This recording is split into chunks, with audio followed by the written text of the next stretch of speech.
Other way to reset your laptop kung ayaw gumana ng local reinstall at cloud download. Tara!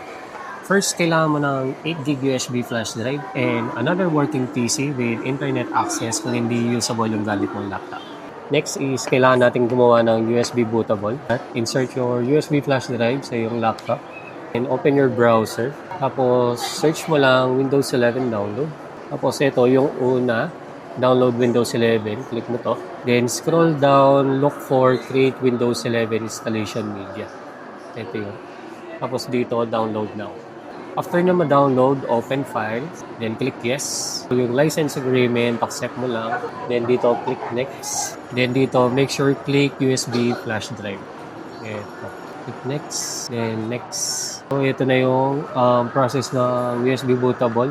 It will take some time, possible 30 to 40 minutes hanggang matapos to, depende sa speed ng internet connection mo.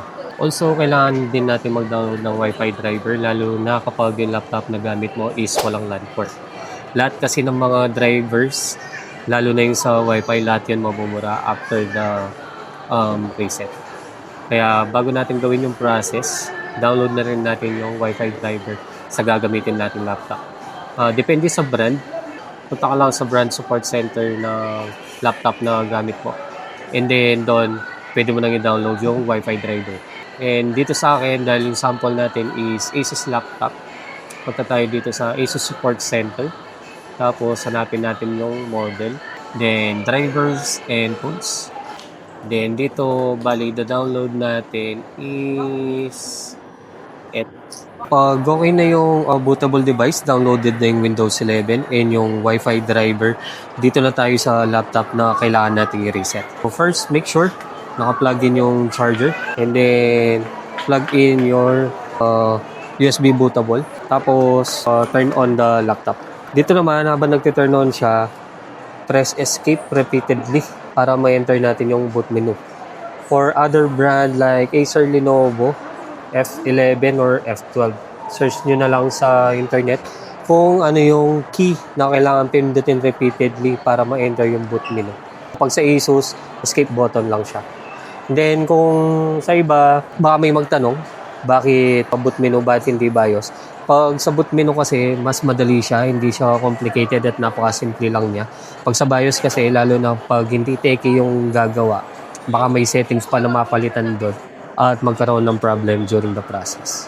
So, dito naman, select lang natin yung USB kung saan nandun yung Windows 11 na dinownload natin kanina. Pag nag-boot na siya, you can select language settings, pero usually naman English, click next. Tapos keyboard settings, click next.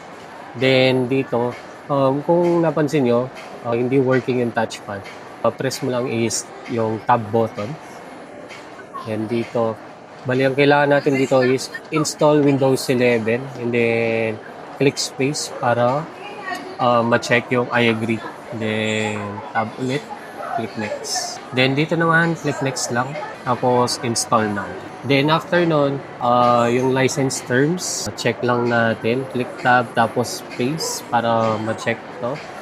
And then click enter. Tapos dito, make sure napiliin yung custom.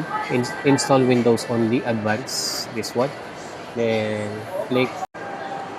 Then dito naman sa next page, kailangan natin i-delete lahat itong partition hanggang lumitaw yung unallocated space. Once deleted na lahat ng yung partition, bali dito yung piliin natin itong unallocated space. And then click next. Then yun na. Yan, bali dito, installing na yung Windows niya. Wala ka lang pipindutin, huwag mo bubunutin yung charger, huwag mo bubunutin yung flash drive, ayan mo lang siyang matapos. After nito, babalik siya sa yung parang brand new mo siyang binili. And then after nun, pag sinet up natin siya, i-install na rin natin yung Wi-Fi driver para diretso download na tayo or diretso update na tayo ng mga drivers. So bali yun guys, bumalik na siya sa dati kung paano mo siya binili ng brand new siya. So kailangan na lang natin gawin ngayon is i-set up siya. Pero before that, kailangan muna natin i-bypass para hindi natin kailangan mag-connect sa internet since wala pa or hindi pa natin na-install dito yung driver. Wala tayong way para i-install yung driver. Kailangan muna natin siyang i-bypass. And para gawin yon, press function shift F10. Depende sa model, minsan shift F10, yung iba function shift F10. Tapos alt tab. Ito, para mapunta siya dito. And then type OOBE / bypass NRO. Then enter. So yan, na-restart na natin siya, na-bypass na. Then dito, yes or next lang. Tapos dito, piliin natin is I don't have internet. Click enter. Then dito, type your device name. Lang natin is next, accept. Then yun na. After nyan, mapupunta na siya sa home.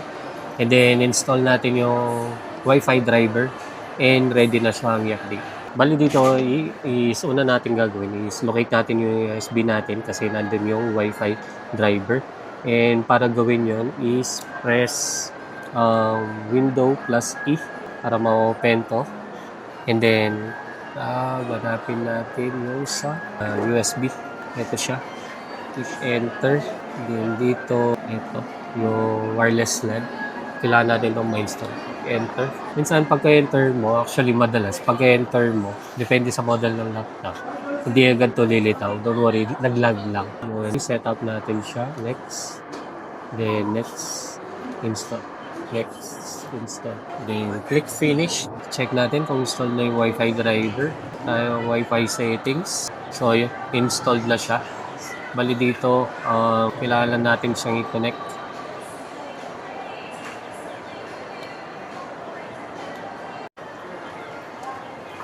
So yun, connected na sa Wi-Fi yung laptop natin. Pwede na natin siyang i-update at i-install lahat ng drivers.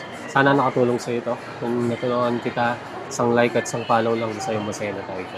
Thank you. Bali dito, downloading and installing na yung mga software and drivers niya.